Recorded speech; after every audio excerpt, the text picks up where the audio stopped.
కాని వాళ్ళలాగా ప్రవర్తించారు, ఆస్తి ఇవ్వకుండా వెళ్ళగొట్టేశారు, వేశ్యకు పుట్టిన వ్యభిచారి కొడుకురు అని తరివేశారు, దూషించారు, దుర్భాషలాడారు, హీనంగా మాట్లాడారు, జాతి ఎక్కువ అట్రాసిటీ మాటలు మాట్లాడారు.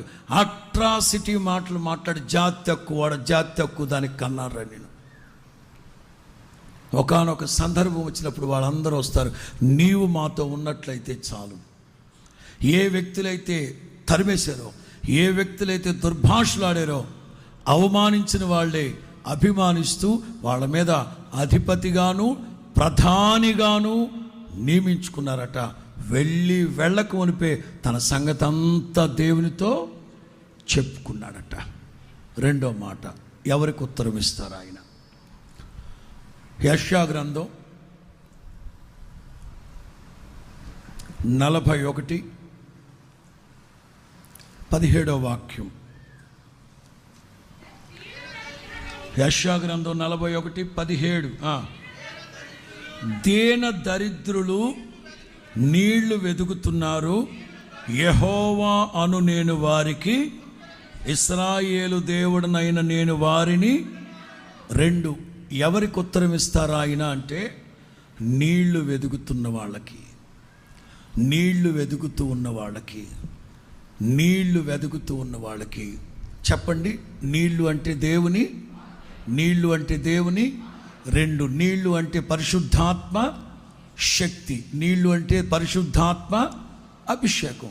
ఎవరు నీళ్లుని వెతుకుతారో, ఎవరైతే ఆత్మ విషయమై దీనులై ఉంటారో, నీతి నిమిత్తమైన ఆకలి దప్పులుగులు ఎవరైతే వెతుకుతారో వాళ్ళకి నా ప్రభు ఉత్తరం ఇచ్చును గాక. ఒకప్పుడు అంటే నేను దేవుని ఇంట్లోకి వచ్చి 35 సంవత్సరాలు దాటింది. దేవుని ఇంట్లోకి వచ్చి 90వ సంవత్సరం, నా 18వ ఏట దేవుని ఇంట్లోకి వచ్చా. 35 సంవత్సరాలు దాటింది. ఈ 35 సంవత్సరాల్లో ఒక్కొక్క 10 సంవత్సరాలు విభజిస్తే, ఒకప్పుడున్న భక్తి, వైరాగ్యం, దేవుని సన్నిధి, దేవుని వాక్యం కొరకు ఆ వెతుకులాట ఇప్పుడు లేదు. ఇప్పుడేం వెతుకుతున్నారంటే యూట్యూబ్ వెతుకుతున్నారు. ఇప్పుడేం వెతుకుతున్నారంటే చార్జ్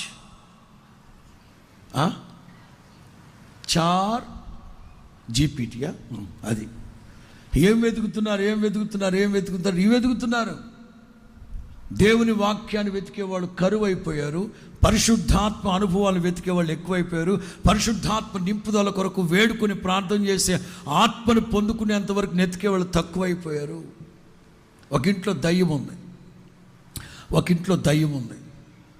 ఆ దయ్యాన్ని వెళ్ళగొట్టారు. ఆ దయ్యం బయటికి వెళ్ళి, చెప్పండి ఏం వెతుకుతా ఉంది? నీరు లేని దయ్యపు శక్తులు నీరు లేని చోట్లను వెతుకుతాయి. ఆత్మీయులైతే ఎక్కడ దేవుని వాక్యం దొరుకుద్దా, ఎక్కడ సమృద్ధిగా దేవుని వాక్యం దొరుకుద్దా, ఎక్కడ పుష్టిగా దేవుని వాక్యం దొరుకుద్దా, ఎక్కడ పరిశుద్ధాత్మ అనుభవాలు కలిగిన సంఘాలు ఉన్నాయి, ఇవి వెతుకుతారు. ఎవరైతే అట్లా వెతుకుతారో వాళ్ళకి నా ప్రభు ఉత్తరం ఇచ్చును గాక. అలా వెతికే వారికి విడవకుండా, వారిని విడిచిపెట్టకుండా నా తండ్రి ఉత్తరం ఇచ్చును గాక. మూడో మాట చెప్తాను. మూలవాక్యం యెషయా గ్రంథం 58:3 వాక్యం నుంచి. యెషయా గ్రంథం 58, ఇది కేవలం ఉపోద్ఘాతం కనుక నేను పైన చెప్తున్నాను. మనం 9కి వెళ్ళిపోతే, ఇతరులను బాధించుట, వేలు పెట్టి చూపి తిరస్కరించుట, చెడ్డ దానిని బట్టి మాటలాడుటయు మాని చాలు. ఒకటి, ఇతరులను బాధించుట మానాలి, వేలు పెట్టి చూపి తిరస్కరించుట, చెడ్డదానిని మాటలాడుట నీవు మానాలి. ఎవరికి ఉత్తరం ఇస్తారు ఆయన? తిండి తిప్పట్లు మానేసి నిన్ను నీవు ఆయాసపరుచుకొని ఉపవాసం ఉంటానని చెప్పి మెకానిక్ షెడ్కి వెళ్ళి ఉపవాసం ఉంటానని స్కూల్కి వెళ్ళి ఉపవాసం ఉంటానని చెప్పి కూలినాలికి వెళ్ళిపోయి కాదు.